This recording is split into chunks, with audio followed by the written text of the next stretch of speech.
Today, I would like to address the tragedy that has not received nearly enough media attention, the brutal murder of Iryna Zarutska. Here are the facts that many outlets have shamefully and intentionally failed to report until President Trump drew attention to it. On August 22nd, Iryna Zarutska was stabbed to death on the rail system in Charlotte, North Carolina by a savage career criminal.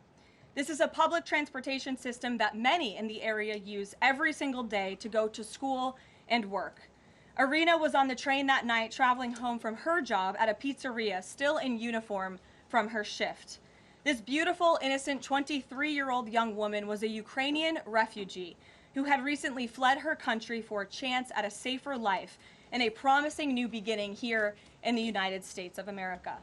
But tragically, a public transportation system in a major American city was more dangerous than the active war zone that she left. The president and the entire White House are praying for her family and friends during this unimaginably difficult time.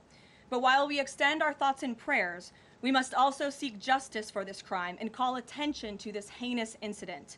Surveillance video of the killing was finally released to the public this past Friday.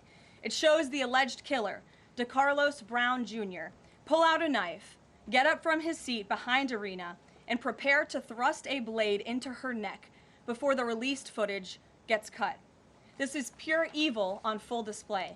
The most enraging and unacceptable part of this story is that her death was entirely preventable. Decarlos Brown never should have been on that train that night. In fact, he should have been behind bars. Decarlos Brown has been charged with crimes no fewer than 14 times, dating back to 2011, including for armed robbery, felony larceny, breaking and entering, and shoplifting.